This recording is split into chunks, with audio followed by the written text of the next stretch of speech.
Welcome to Simulation Gaming Digital Realities. If you've been following the channel, you'll notice that I cover a few different apps and a few different games that are out there. OOTP Baseball, Out of the Park Baseball. I cover the Quid collecting app, and I've just recently started covering NeonMob, and that's going to be the focus of today's episode. So I would like to introduce you to an NeonMob creator. You know, we know the Anne Rice book, Interview with a Vampire. Well, we have an interview with a NeonMob creator. So I'd like to welcome to the channel Bobby from Lens Nation. How you doing, Bobby? Hello. Peace. Yes. Hey, Glenn, how are you doing, man? I've been, since you started doing the NeonMob videos, so I think a lot of us at the NeonMob community, we've been watching them. I've been leaving comments. So in a way, I've bribed you to interview me. Well, I think we have to thanks Transcat, right, for setting this up and getting us together and, you know, working on a time that we can do this. You know, Transcat is so wonderful in the community. You know, he busts his butt in trying to get people to join and the trading aspect. And yeah, big shout out. Thank you to Transcat for getting this interview set up. Oh, Transcensus Trades. He has helped me finish a lot of my collections. Thank you for that. And I saw the video when he was on your vid, right? So he's pretty much your brother from another mother. Yeah, you guys have long hair, you know, and you're two both rocking music. I thought there was a discussion going to happen. Metallica is better or Megadeth is better. But yeah, yeah, he's a pretty cool guy. Yeah, he's my Texas doppelganger, I guess, because yeah, we both have the long hair and we love collecting and both like to talk as well. Yeah, absolutely. You have Quid history. Yeah, absolutely. Yeah.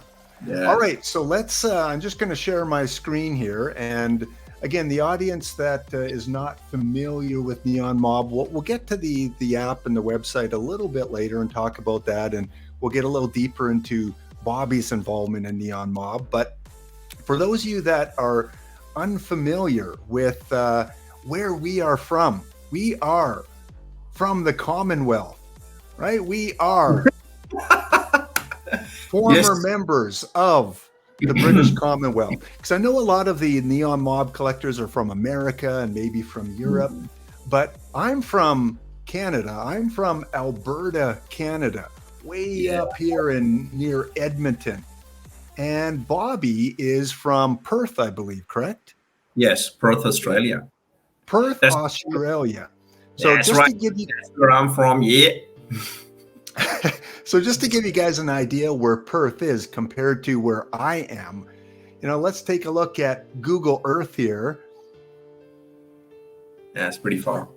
And there we go. Yeah, it is pretty far. And Perth is right along the coast where I guess a lot of Australians live along the coast. And, you know, I've never been to Australia, but, you know, Bobby's somewhere in here, you know, doing the interview. Further down? Yeah. So you have to go close to the coast to see if you can find Rockingham. That's where I am. So I'm down there. I'm down south the river. Okay. So if you zoom out, WA is pretty much half of Australia. The state that I'm in, Western Australia, right there, just next to that beautiful coast right there, Waikiki. So I'm a bit north of that. Okay. So I'm just kind of in this area right here. Bit down where the hospital sign you see. That I'm just yeah. Okay, right there. All right. So yeah, that's a long distance there, Bobby. And I guess one good thing about 2022 is the fact that people like us can connect and not have to use dial-up and the 56K modem and the telephone. Much easier to connect, and that's what's so great about technology. Very fast. Fun fact about Perth, by the way, it is the world's most isolated metro city. Really? Mm-hmm. Wow. The closest to us is Adelaide. That's the closest city we have, which is, I think, 2,200 kilometers away from us or something. Oh, wow. Okay. Yeah, you think Yeah. of Australia as a small country and continent, but I guess there's still a lot of isolation. And just so you guys get an idea, Bobby and I are over 15,000 kilometers apart. Now, I know a lot of you are not metric, you're imperial, and that's about 10,000 miles that we are in terms of distance. Weather, I know you guys are in winter right now, right? Yeah, it's full on. And it's been a very stormy season. So we get a lot of rain during the winters. So it's been, wow, crazy. Yeah. So it's about 11 degrees Celsius in Australia. And where I'm at right now, we're about 31 degrees Celsius. So we'll get there in a couple of months. We'll be at 40 or something. Yeah. Oh yeah, I'm sure you guys will. Have you ever been outside of Australia to America, Canada? I was in Canada. I was in Canada for 4 years. Really? I was in Toronto. I was in Toronto for a couple of years. Then I was in Surrey, Merritt area. Vancouver, BC. Oh, and then I was in Calgary for a while. Oh, I did not like Calgary. It was winter, man, and shoveling snow. Oh. Okay, so you were here during our winter. Yeah, I was there for 4 years, so I've seen all the seasons. But when I went to Calgary, it was the peak of the winter. We were shooting a movie there, and it was very hot, Glenn. It was very hot. It just, the snow, just very different logistics, black ice. Oh, Canada is beautiful country, beautiful, mesmerizing, but very harsh. Yeah, I mean, you probably got a chance to go to Banff or Jasper. No. The national park. Travel much. No. Okay. The only thing I really saw was Niagara Falls and. Okay. Yeah. All right. Cool. And for those of you that are not Australian or Canadian, both of our countries, Bobby and our countries, we have a lot of stereotypes. In Canada, we get the stereotypes that everyone drinks Tim Hortons, and Tim Hortons is the go-to beverage. In Canada, hey, their vanilla frappe, it's still my favorite, man. Cool. The ice cap. Tim Hortons. Used to love Timmy's, yeah. Oh boy, yeah. And you didn't see polar bears everywhere, right? No, I did not. Okay, another stereotype. And everyone plays hockey in Canada. Well, that one might be true because probably, hockey's pretty popular. I guess for those that are unfamiliar with Australia, what are some of the stereotypes that come with your hometown and country? Yeah, let's do this. What do you think? I thought you were gonna scroll through and I was gonna comment on that. Okay, so one of the ones is that we drink Foster's beer. We don't drink Foster's beer at all. At all. Nobody drinks Foster's beer here. We drink Victoria Bitter, VB. That's the one. Yeah, there you go. Foster's. Nah, nobody drinks that. It's not always hot. A lot of people think Australia is just desert. It is a lot of it is desert, but it's got mountains, it's got hill ranges, it's got so much natural beauty. Yes, most of us love surfing. Yeah, that is true. That is true. Very, very deep. Very. It's like the surfer dude culture is very big here. We like to shorten words. That's the biggest thing that I think. There's not much stereotype around that, but that's what we should be famous for because we like to shorten everything. Like Tim Horton, we will call it Timmy. McDonald's, we will call Macca's. Then, if you're into trades, if you're a tradesman, we will call them a tradie. If you're an electrician, we will call you a sparky. If you are, so we like to add E to everything. That's how it goes. It's beautiful. What about a teacher? What do you call teachers there? Teach. Oh, that's teach. Oh, okay. Teach. And do you ride kangaroos? Oh no. They won't let you ride. They are very muscular animals. They're very well built. And what about Vegemite? Does everyone eat Vegemite? I do. My son loves it. I think all grew up with it. It's been 6 years that I've been in Australia, but I like it. It's very healthy. So Okay. Cool. yeah. All right. Well, let's get on with the program here and talk a little bit about art. One of the quotes that I love about art is that it's the most intense mode of individualism that the world has ever known. We all see art differently. We all have different passions towards different types of arts, different time periods. Tell the audience a little bit about your passions in the art industry. Where does that lie, Bobby? For me, art has always been a side thing, because this is not my full-time thing. I just do it on the sidelines. But Okay. it has always been a way to relax for me. Like before I go to sleep, I just draw a little, half an hour or so. And I've been drawing since I was a kid. I always drew. Initially used to do pencil art. So art for me, I agree with that. It is very individualistic. It is very subjective. It is also, I will also say that how it's perceived is also very subjective. How other people see your art. You might have one concept behind it. Somebody else will enjoy it differently. And the funny thing, which really made me feel the power of art, was when I joined DeviantArt. Do you remember, Glenn, DeviantArt? It's still there, the art community, deviantart.com. Oh, no, not Oh, it's familiar with it. one of the biggest art websites, like Behance and ArtStation. Before these existed, there still is DeviantArt. I joined that, I think, in 2010 or 2008, I think. And I uploaded one of my drawings of a Ford Mustang 67 Fastback. It was a pencil drawing. And it got very popular on the website. It got to #1 in the pencil category. Wow. And there were like people leaving comments, like I didn't know who these people were. And to realize that, well, I will be gone from this world, right?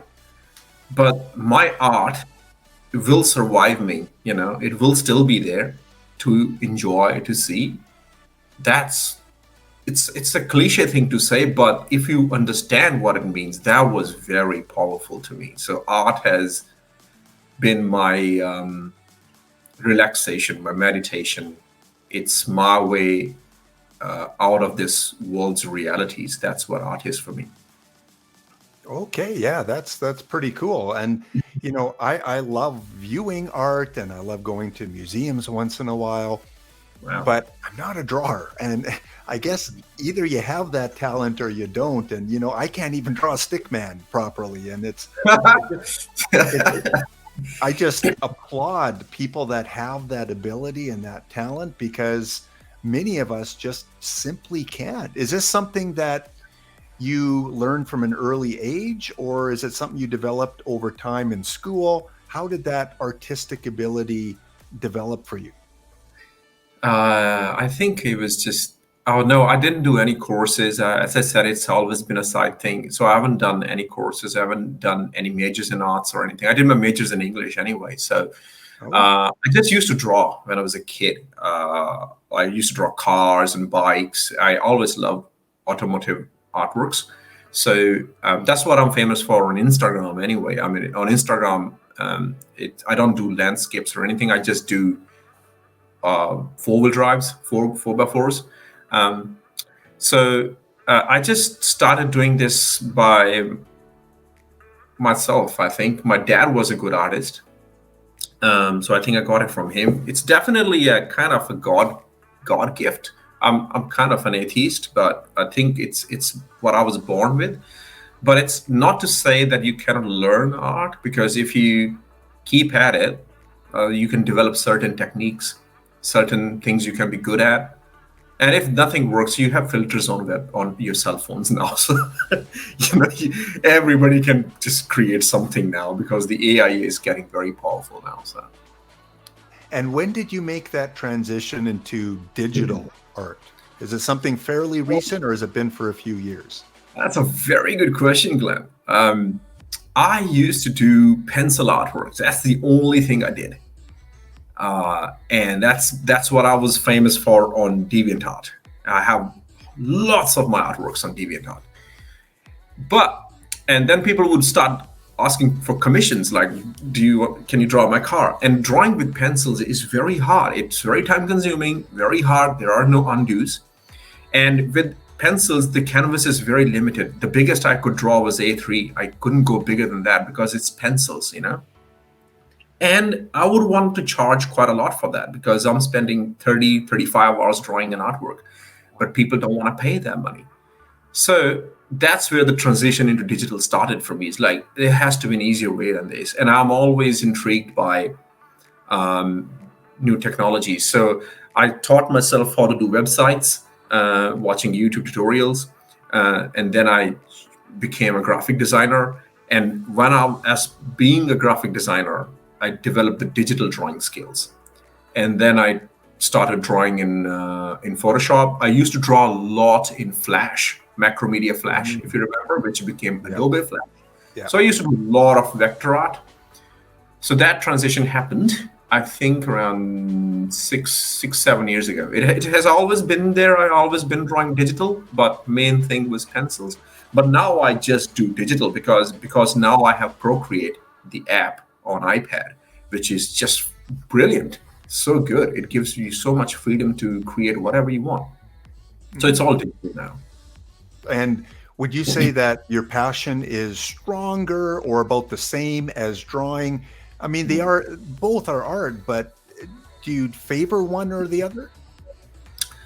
I still sometimes I have the itch to draw in pencils, but I know how much time I will need for that. But I don't favor one medium over the other. It's just the digital is more accessible for me right now. Pencil art, you need a lot of preparation for that. I told you, I draw it before I go to bed. So I literally sit in my bed and draw with the iPad on my lap. I cannot do that with pencils. Pencils will need a lot of preparation. It's just a lot of stuff that you need to do. You cannot, as I said, there's no undo in pencils. So it's just more accessible. Otherwise, my passion 100% is still there. I think it's even more now so, because with the advent of so much crazy things happening with social media, it's more accessible. So I think all artists, I would think all the artists on NeonMob will also agree, we live on feedback. When you have people telling you, wow, beautiful art, beautiful, great, even just saying brilliant, just one word to an artist, that gives you a big pump up. So that motivates you to keep creating more and more. And I'm getting more and more reception, more feedback from people. Great community on NeonMob. I will 100% say that because I am very active on Discord, on NeonMob Discord, and brilliant people there. And as long as you have those people, I think there's enough motivation and enough passion to go around. Cool. Yeah. And that's a great transition over to NeonMob and maybe just, give us a brief background. How did you get involved with the NeonMob app or website and become a creator on there? So I am I'm a commercial video I'm a creative producer. I've got my own. Lens Nation is my business basically, and now it's my digital identity. So it's I do video productions and I do a lot of commercial photography. That's my website. Thanks for that. That's pretty good plugin.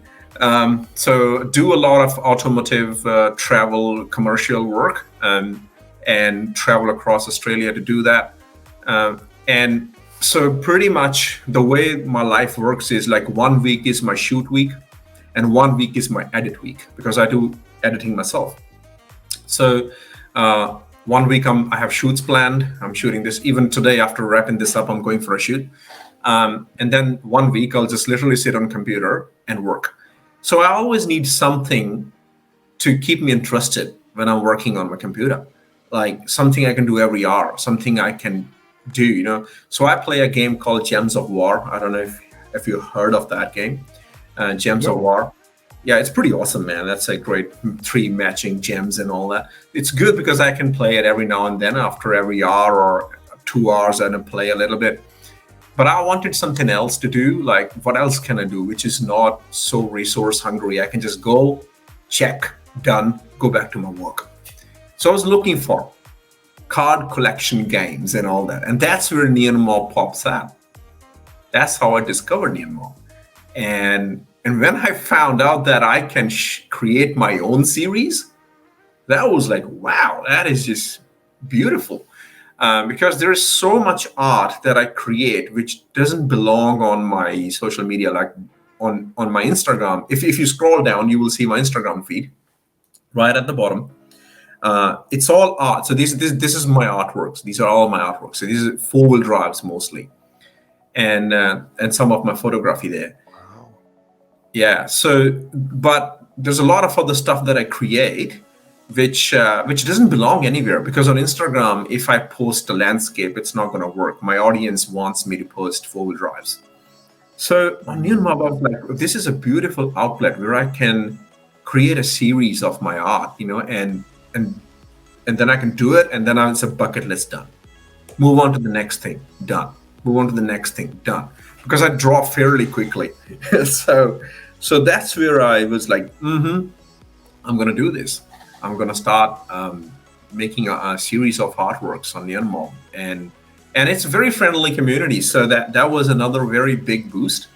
I think it was fantastic. That's how I found NeonMob. Okay, and you're obviously a collector as well of other work, and one great thing about NeonMob is it allows us to spy on people and allows us to see what other collectors see as what they're passionate about. And so, based on just your header here, I'm assuming that these are some of your favorite pieces on NeonMob. So NeonMob does this. I think it randomly selects cards and showcases them. I would say right there in the corner, Glide Path, I like that series quite a lot. That was actually the very first series that I started collecting. And Judge, Pomo, those series I'm collecting because of carrots and experience points. I'll be honest with you. I like Mythica's work because there's a lot of effort that goes into those artworks. That's brilliant. But I only collect very selected series. I do not collect everything. I love Lithium. Lithium is fantastic series. So I select the artworks that I like. So I'm not selecting everything. I think there's another user on NeonMob, Falconer. I don't remember his name. He's also the same. So he also selects, the stuff that he likes. So like that you see Treescape, go up. It's literally, if you go up Treescape, I got like just 2 cards of that, the free packs. I will probably, once in a fortnight, I will delete those cards just for carrots, or I'll trade them away. But I'm very selective. I need to purge it. I do not find cats cute. Sorry. Yeah, there are so many NeonMob members that are all about the cats. I just don't find them cute. I don't know why. The new series, But Bobby, how about dogs? No? I just don't find cuteness, man. I like skulls. I like skulls. I love the kind of brutal characters. Skulls. I like that kind of stuff.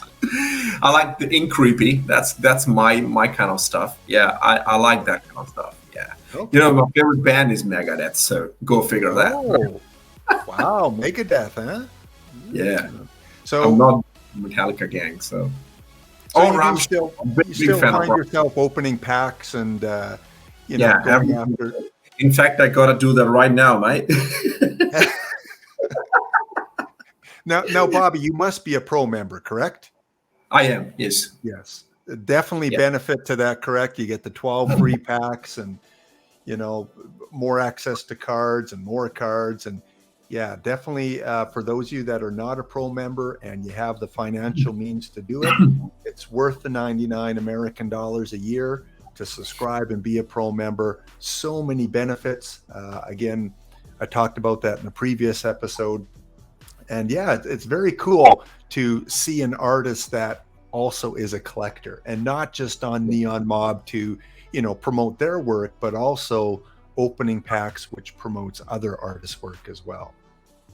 Yeah, There are very some great series on NeonMob, which I think hide away. You have to look for them. Like there's the, of course, Glide Path. Yeah, the artist, I think his name is Ray.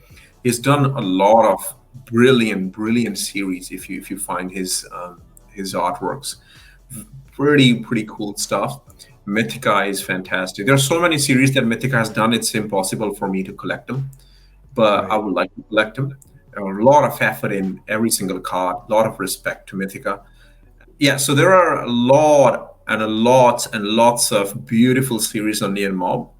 Great art, which gets hidden behind new series getting released because Joe runs really tight ship here. But if you look up Ray's work, the artist who created Glide Path, and he's done the Century series, great artworks and great stories there too. I was quite inspired by that. There is Benedict Bana. I have collected everything I could have collected by him. That's the kind of art style which really resonates with me. And he creates all these monsters and stuff and mechas, and that's the kind of stuff I like to collect. I wish he was creating more. I don't think he has submitted a series in recent times. Okay. Yeah. There is Mythica. Sorry, I have to talk about artists, right? Because you said I'm a collector. Absolutely. Yeah. So Mythica's artworks are great. There's so many series by Mythica, it's impossible for me to collect them all. But wonderful artworks. Kudos to Mythica. There is Carlos Cruz. I think he does the Liber series. Beautiful artworks. There are a couple of cards in my series which is releasing. Memories Mars, which is kind of a homage to his art style. I really like his art style. It's fantastic. And there was this person, Zapalo. He submitted one series. I really liked his artwork as well. So yeah. Okay. Yeah. Cool. And I will insert the images from some of those series Oh, when I please when do. I edit the video together. Awesome. Good. Well, let's before we get to your series and take a look at some of the cards, what would you recommend? Because there's going to be a lot of young artists, new artists that are new to the NeonMob community and don't know how to make that next step and submit their work and get it accepted like you have. What advice do you have to these new members of NeonMob that want to share their passion? If you go on NeonMob, there's a forum section there. And in the forum section, there is a very handy guideline in it for new artists who want to submit their work. Go there. Yeah, go to the forums. That's where we need to go. There's a very handy guide. I think it's wait. There is okay. Maybe I'll find it and send it to you. There's a title where a user has submitted an amazing guideline if you are a new creator to be successful for acceptance. That's what I read, to be honest, and that helped me quite a lot. So if you want to submit your series, well, you can submit something cute, which people find very appealing. And if that kind of art resonates with you, power to you, submit that. Or if you are going to create something completely different, make sure the submission that you put up for vote, you choose the correct thumbnail. A lot rides on it. It's pretty much like having a very cool thumbnail for YouTube. And as you mentioned, it's once you submit, then there's the voting by the community, and you go through and you vote on the series that you enjoy. So I'm looking for Josh's new series. That is absolutely my favorite stuff. If you go up, it's in process right now. That one right there, man, that is Cyberpunk Portraits. That is my kind of jam. That's it. It's very Rammstein in its appeal, isn't it? It's so good. yeah, that looks like a beautiful set as well. And that's the thing with NeonMob. There's just so many beautiful sets to collect that you always use up your free packs very quickly, correct? And it's just, Yeah. I want Oh, more, I want more. And, we're limited to the 3 every login streak day and then the 12 one every hour that we get. you have to plan it. It's not just open whatever, I mean, Larry from Transcat, he guided quite a lot. I learned quite a lot from him how to collect. He has a lot of tips and he helps out. Yeah, so there is method to the madness. Yeah. All right. Well, let's move on to the set that many are anticipating. And we're here now to talk about Bobby's Lens Nation, the Mars set that is coming. And this is a Memories Mars set. So, Bobby, tell us a little bit about the inspiration for this set here. I like space sci-fi. I read a lot of space sci-fi. I watch a lot of space sci-fi. And of course, NeonMob is a perfect platform to do my own thing with it. The idea came to me in a dream. I won't lie to you. It was quite literally a dream. As I'm an Australian and I do a lot of 4-wheel drive shoots, 4x4 shoots, I travel a lot. I do a lot of overlanding. So I don't know if you know the meaning of overlanding. Overlanding is you have your tent, your whole pack up in your car. You ride, you pitch your tent, or you just sleep in your car and you travel around. So we do that a lot as a family. And this was a dream that I had, like me journeying on Mars, doing overlanding on Mars. And one thing led to another, little bit of exposition. And I thought, yes, I can create space art. I can create Martian landscapes. And this was the very first artwork that I drew to see if I can do it or not, because I don't do many landscapes. And once I did that, I got a lot of interest. Transcat was the first one to really give me a boost, and he was very interested because he likes stories, he likes that kind of thing. So it kind of stemmed out of there. And when I started drawing it, it just kept on getting bigger and bigger and bigger. And I think it took me 6 months to finish this. Oh, okay. So for you, it was about a 6-month process. And when we look at the cards in the set, this is one of the bigger sets on NeonMob. It's a 50+ card set. So we have, I guess, 60 cards here. Now I have to ask, because I'm always curious when I see creations by artists. Do you remember the very first one from this set that you created? Yeah, absolutely. Of Love and Stars. That's the first one. It's in the very rare. The thumbnail. That was the your right hand side of Love and Stars. That was the very first one that I created, and then I can tell you the second one that I created. The second one was the Trial of 3. It should be an extra rare. If you go down, it's an extra rare. The Trial of 3. This was the second artwork that I created, and then it just went on from there. And how about the last one? Which was the last piece to the set? The last one was, I think, Desolation Jokes. It should be a common or uncommon. Oh, there you go. Uncommon. Second one in uncommon. Desolation Jokes. This was the last one that I did. Okay. Cool. That's cool that I mean, I'm sure artists do kind of remember kind of the general order that they do them. So if it took you 6 months to do 60 cards, we're looking again about 10 cards a month then. And so, 3 days to do one each card, somewhere around there? Some days I would draw 3 cards in one day. If I was inspired, I would, because my drawing process is beautiful. I will usually have an audiobook in my head and I'm listening to the audiobook and I'm drawing. That's my nirvana, really. That's my favorite thing to do. And I've been doing it for 10 years now, I think. So it gives me the chance to listen to audiobooks that I want to listen. I've been listening to Stephen King during the series. I've listened to Alistair Reynolds during the series. I can tell you, I have memories associated with my artworks. Oh, I was listening to that book when I drew that. Or I'll have some show playing on the telly. So I was watching Alone, the History Channel's series. I think I finished 3 seasons of that while drawing this series. Yeah, that's my process. So some days I would draw 3 cards, and then I went away for a very big shoot. I went away for 10 days up north for a 4-wheel drive trip. Didn't draw anything, I think, for a month, pretty much. And then I was just like, I got to finish this. So I'm actually very happy that I was able to finish it. Yeah. Yeah.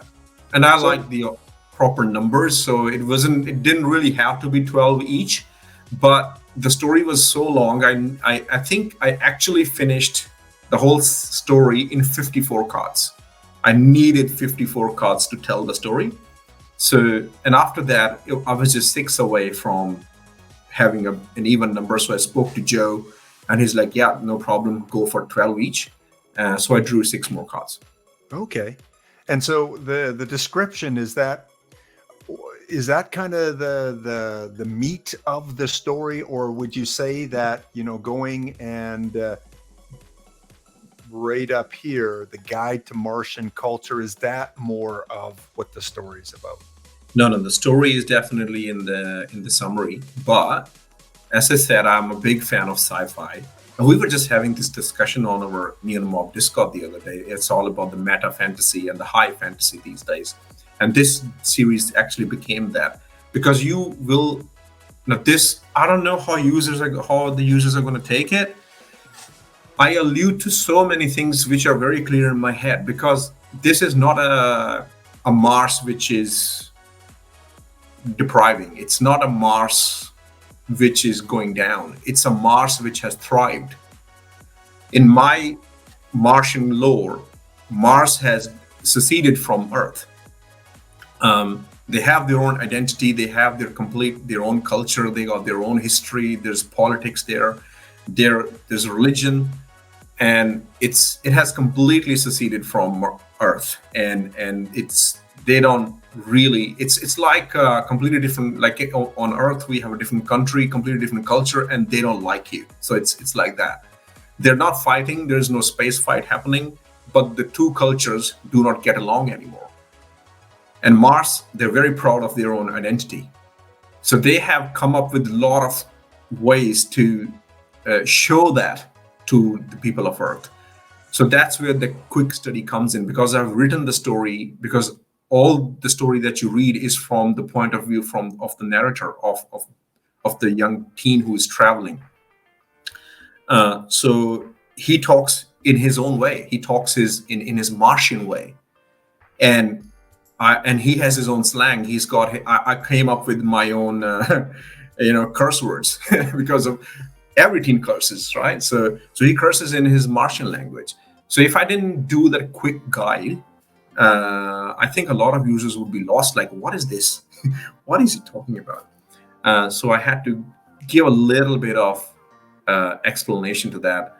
Like, there are certain rules that E is written inverted on Mars. Martians don't write E the way we write E. They invert it just to show it off to Earth. Yeah, that, hey, we're not going to use your language, They don't use full stops. So they just put a dash in the end of the sentence. They don't use capital letters. So if you read at the bottom of this guide, it says published in public interest by Earth Public Relations. And that's why you have capital letters in this guide. But if you were reading Martian literature, you won't find any capitals. Now, okay. I have to ask, just kind of, to wrap my head around this new Mars culture and language. How did you come up with this? Oh, because I've read so many books, I suppose. It just came. It's like, I don't know. It was a pretty good experience. I didn't really have to even think about it. It just happened. It just came to you, huh? Yeah, the story just wrote itself. It was very easy for me to do. I don't know. It was very easy. Okay, and let's get to the story itself, because in the description it says, born on Mars, a rebellious teen took a road trip across Mars on his 18th birthday. These vignettes tell his hopes, dreams, desires, demons, love, and coming of age story. While the human story takes center stage, Mars' history, politics, culture, and conflicts form the background of the lore. So, tell us a little bit more about the story that we can expect as collectors as we continue to open up packs and get the new cards for our set. This is what I've been struggling with. I don't know how people are going to perceive it, because on NeonMob, you open randomly, cards appear, right? It's not, they don't appear to you in the series. So you might get the end of the story first and you don't have the beginning, which I think is fantastic in a way. It's a very interesting way of experiencing the story. But what I've done is that if you go to any card, just open any card. So if you look at the bottom of it, there's a number there, 22. So my idea is these are photographs he has taken on his trip, and an year passes in these vignettes. This is an year long, longer than a year journey that he has done. So these are the photos, numbers. The camera puts that number in there. So that is your guide to how the story will progress. That is something I wanted all the users to experience if you're going to read it. The story, I'm not going to tell you what it's about. It's not there is no plot twist or anything. It's a human story. It's a teenage story. Cool. Yeah, it's what he's thinking. It's pretty much his stream of consciousness, But there is romance in there, and heartache is there, I think, a little bit, but he makes friends on the way, and you explore a lot of what happened in the Mars history, those things. So it's a very relaxed story, and it's not very sad or anything, but there is anger and angst in there. You find out about his family, the issues he had, why he has taken this trip and all that. So yeah, those are all and I things think the beauty of art is us as collectors, we can interpret it the way we want to interpret it, right? We have the imagination and the creativity to tell our own story within the story. Absolutely, and I will really, really like that. That yes, take it, make it your own. But there's a little bit. I've explained it as well.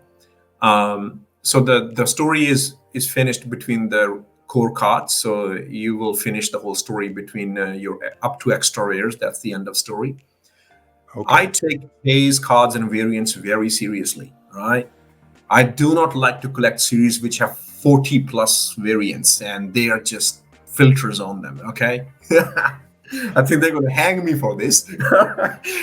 I want variants to be special. It's it, Glenn. It is so hard to collect variant cards and chases. They don't come easy, so they better be worth it, right? So put a lot of effort in my chase cards and in my variants. You have some animations in there. You have progress in there of my drawing, and there are some concept arts. Like I created a Mars motorcycle. This Overlander I created in 3D. If you open Mars Overlander 3D Art 1 or 2 or 3, whichever one, I created this in 3D so that I could understand the lines, so that I can draw it in my artworks.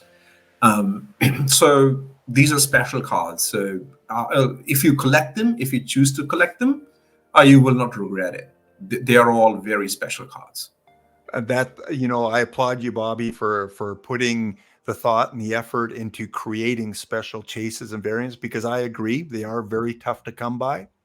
So when I do open one up, I want to be like wowed. I want that wow factor. Like, hey, this is not just a recoloration or a slight little change. This is something completely different from the set. So thanks for putting those together. I have to ask, as a creator, when you submit a series, how do you decide with the uncommons and very rares and rares? Is that your choice in how you divide that up? Absolutely. That is your choice as an artist. I had two ways of doing it. I could have gone one of those. One was I post the cards in a linear fashion. The story progresses. I could have done that. Yeah, but I didn't want to do that. So pretty much what I've done, the cards that took me the longest to draw, they are extra rare. So it goes down that way. The commons are very fast. Like I drew them very fast. Uncommons, a little bit more. So that's the progression of how much effort I've put into the cards. So yeah, that's exactly what I would have done too. Is the ones I spent the most time and effort on, I would have wanted those to be a little tougher to get in the set. Yeah. So extra rares are. Yeah. And I have to ask too, because this is, as a collector, it's a question I would have. I know it's tough because it's like asking which is your favorite child. But in terms of cards, is there one or two that you just like, I nailed it? Like I love this card. And if I was a collector, I would want that card. Well, there are two ways of thinking about that as well. One is how tough it was for me to draw an artwork of that. The second would be a card which has an emotional connection. So as an artwork, I would say the very first one that I drew of Love and Stars is very special to me. I put a lot of effort in it. And the Trial of Three is very special because that kind of set the tone for me of the series, the Trial of Three. If you're talking about the emotional connection, then there's a card called At the End of the Tunnel, Despair at the End of Tunnel. So that card is based on my own photograph of my wife. And we love each other. We've been together for I don't know how long now. So it was like she has always complained that you never draw me. You draw all this stuff. You have never drawn anything about me. Well, there you go. I've drawn your shadow. So this is actually my own photo that I took, and this tunnel is just like 5 kilometers away from where I am. We do a lot of push bikes, bicycle rides. We do a lot of them, and it's a favorite thing that we do as a family. So, but in this series, it's a very sad card. I won't reveal it to you. It's a very, very sad card. It's a turning point. Yeah. And so that card, was it all digital, or was there, like you said, it's based off a real place, but is there real parts of the photograph in that card? No, I draw with references. A lot of the artworks that you would see, they are references. And then I draw it. I just keep that on side and look at it and then just draw it. There's nothing of the photo at all. It's all drawn. I just take the colors and change the colors and shades to fit. There are a couple of homages to the artists that I like. Some of art is based on their art. A lot of that is exposition, space art and stuff. I mean, for example, these structures, you will see them everywhere in the... this is my own photo, this helicopter. Most of it is my own photography, really. A lot of it is based on my photography. So a lot of this is so I used my own photography for references, or found stuff on internet and changed it for my own purpose. Some of the artworks, as I said, are like inspired by other artists that I have always admired. So like Carlos's style, I kind of took that and made my own. So yeah. Okay. And now let's get to one of the fun aspects of your series. And again, you've put everything together into one cool collectible experience. Not only is there a story and great artwork, but you've hidden little Easter eggs. And I know when I watch movies, I love when the director, the cinematographer puts in something for us to hunt for, that little game aspect to it. Yeah. So tell us a little bit about, without giving too much away, of course, but tell us a little bit about the Easter eggs in the series. All right. So it's like The Simpsons, all right? Like it is different levels of fun for everybody. Like if you were to watch Simpsons, I will laugh at something else. My wife will laugh at something else. And my son will laugh at something completely different. So I think art is to be enjoyed on different levels. You can, of course, some people will enjoy the story of it because there are some poems as well. It was a very liberating experience for me because there's finally a chance where I can put my poetry into action. So there are some poems that I've added and they're all very heartfelt. There are some community aspects. We named the Overlander together on Discord. A lot of different NeonMob users came up with the names for it. Then some people will enjoy the artworks themselves, like art, the style of art. But then I, as you said, love Easter eggs. I love when there is something hidden, which is like, oh, that just adds the extra level of cool for me. Like, wow, this is brilliant. So that's where it all started. I knew from the beginning that I'm going to add Easter eggs, because the previous 2 pitches that I submitted on NeonMob, in the description it said every card will have an Easter egg. This is my favorite thing to do. So I wanted to do that, and it also shows you my personality. What do I like? There are books, there are movies, there are TV shows, comics, and there are NeonMob artists, there are NeonMob series. It's all hidden in there.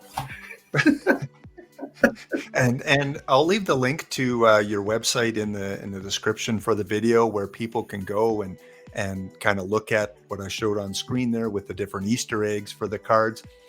Now, are you willing to give us one? Can we have one of the Easter eggs? Come on, man. Okay. I don't know. Just remember, people won't see this until after it's released. Yes. Okay. I'll give you one. Shall I? And I also have some of the cards which on my screen. Can we do the screen share and I show that to you? Absolutely. Yeah. So I'll just do the screen share. All good? Yeah, it's all good. I just wanted to show you. I'll show you the Easter egg. I'll show you this one. Can you see that? The helicopter. Mm-hmm. So there are 2 Easter eggs in this, actually 3 if you want, because there's Lens Nation hidden in it. Can you see the Lens Nation logo? Oh yeah, right on. Yeah. Then it is THX1138. If you are a fan of George Lucas, you will get the reference. Okay. Yeah, you have to look it up. THX1138. Right, And so here. No way. No. Nicely done. Nicely If you done. know, there's a story here, okay? There's a meaning here. Do you know Larry? He drafted the chopper designs. He was a draftsman for choppers. He worked in Bell. He told me about that. He has a huge history with choppers and helicopters. And I thought, well, this is how I give an homage to him. And I'll show you the photograph it's based on, because, it's my photo. So that's the photo it's based on. Oh, cool. So that's a real photograph then. I took that. Yes, it's in Carnarvon, and because I shoot for off-road races, so this is the chopper in which I fly for 3 days back-to-back chasing cars. It's a very special chopper. That's my mate Justin Bogg. So there are emotional connections to a lot of things. All right, so I'll show you some more cards here. Here's another one. Okay. This is again based on a photograph that I've taken from drone. This was from our family trip, our overlanding that we did, and I'll show you the photo it's based on. Oh wow! Of course, and that's in Australia. That's in Australia. This is like 1,100 kilometers from me up north, but it's still in WA. It's still in Western Australia. Oh, Australia is beautiful, man. It's just great. Beautiful landscape. Here's one of my without the snow. We have snow in the over east, and it does snow. Here's another one. All right, and that is again based on a family photo, actually. Oh. That's us. Yeah. Here is another one. This is also one of my very favorite drawings that I've done. So that is also based on one of my photos. I take a lot of photos of dead birds. Don't judge me for that. As I said, I don't find cats cute. And This is what the kind of camera are you? A Canon or a Nikon guy, or I'm a Sony guy. you're Sony? Okay. I'm absolutely Sony. Then there's this one. So this is actual dish in Carnarvon up north. It has a lot of history, this dish, in space exploration. This was the last dish which would relay messages to all the Apollo missions because Australia was uniquely positioned to relay messages between the space modules. So this was, in Carnarvon, the last dish which would relay messages to Apollo missions. Oh, wow. It's been decommissioned now, and it is based on our family photo again. That's my son and my wife. Oh, yeah. Yeah. There you go. Excellent. Cool. Well, Yeah. Bobby, we are running up on the hour mark here, and Yes.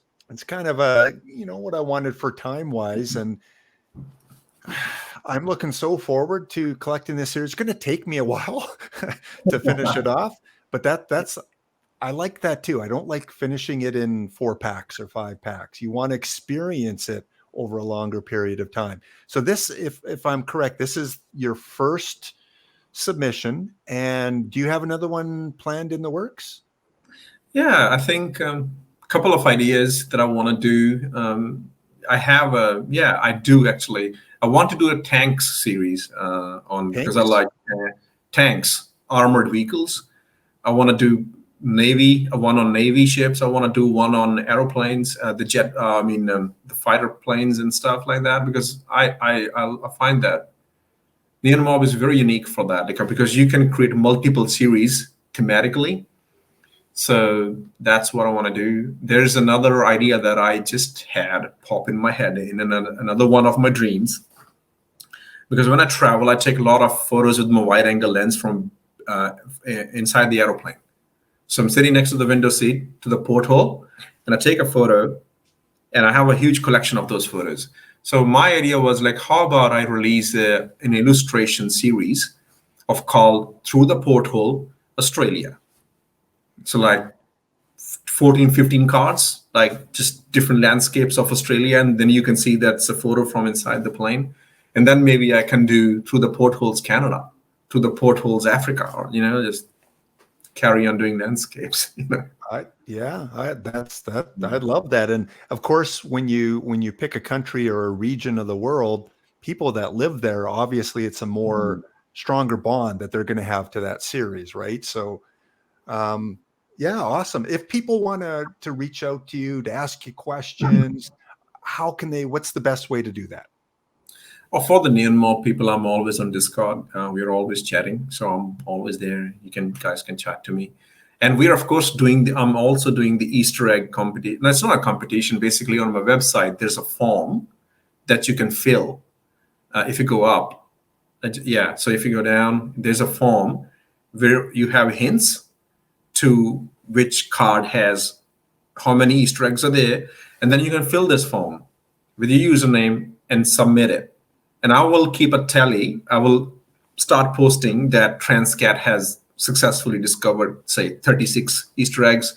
Somebody has discovered this many. Glenn has discovered 10, So we'll keep a scorecard there, a scorecard. And maybe the community can talk to each other. Which ones did you find, And it's just another level of fun, game within a game.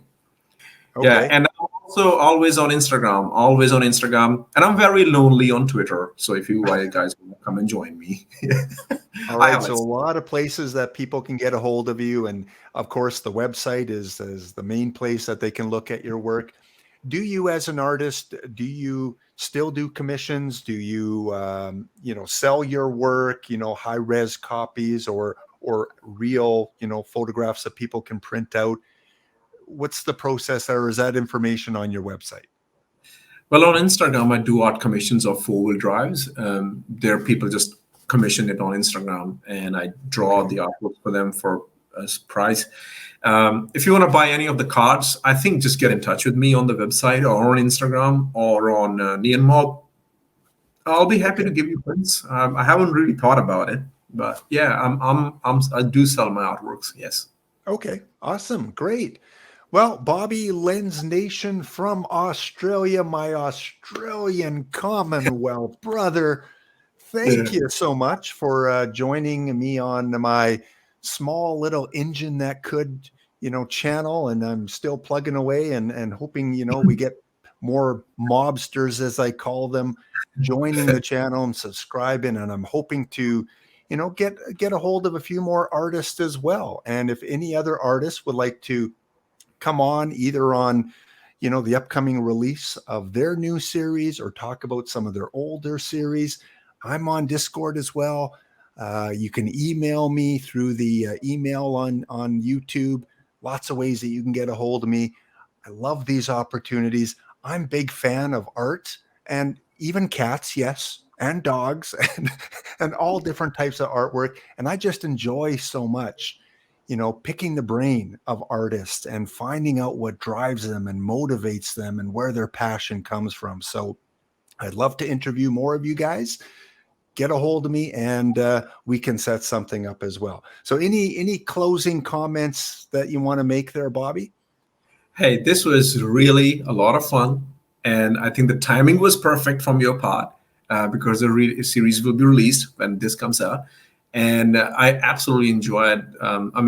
I think conversations are great, and I absolutely would like more fun. I'll be honest. If some other artist comes on your channel, I would love to watch that because that's fantastic to get into somebody else's head, hear their ideas, what is the thought process behind the series. I would love to see that, and I would ask mates on NeonMob, please get on to Glenn's channel and let us hear you. This is fantastic what you're doing, Glenn. Thank you very much for having me on.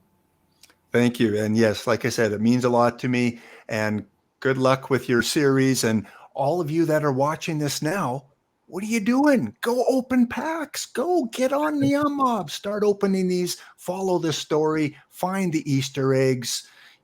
Find Bobby Lens Nation on Discord. Send him a quick chat. Tell him what your favorite cards are.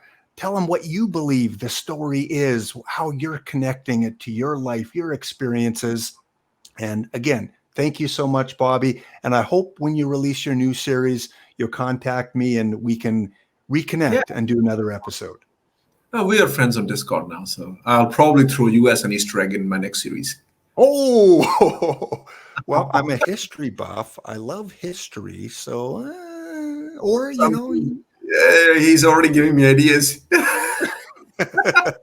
All right. Thanks again, Bobby. And all the best to you, your family, and we'll see you around NeonMob.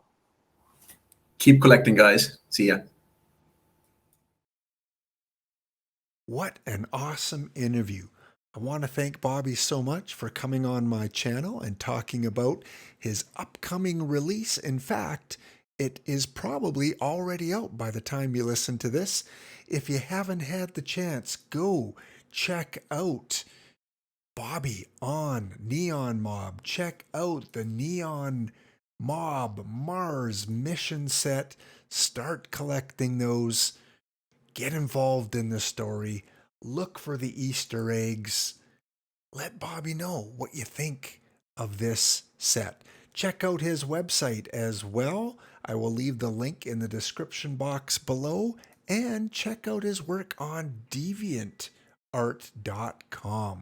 Some of his early beginnings as an artist. Band, you are up. It's been a while. Hope you're not too rusty. We've got Rachel on the snare drum, DL playing the trumpet, JD on the bass guitar, and yeah, Bobby's part of the band now. He's on the gum leaf. Have a wonderful day. We'll see you guys next episode.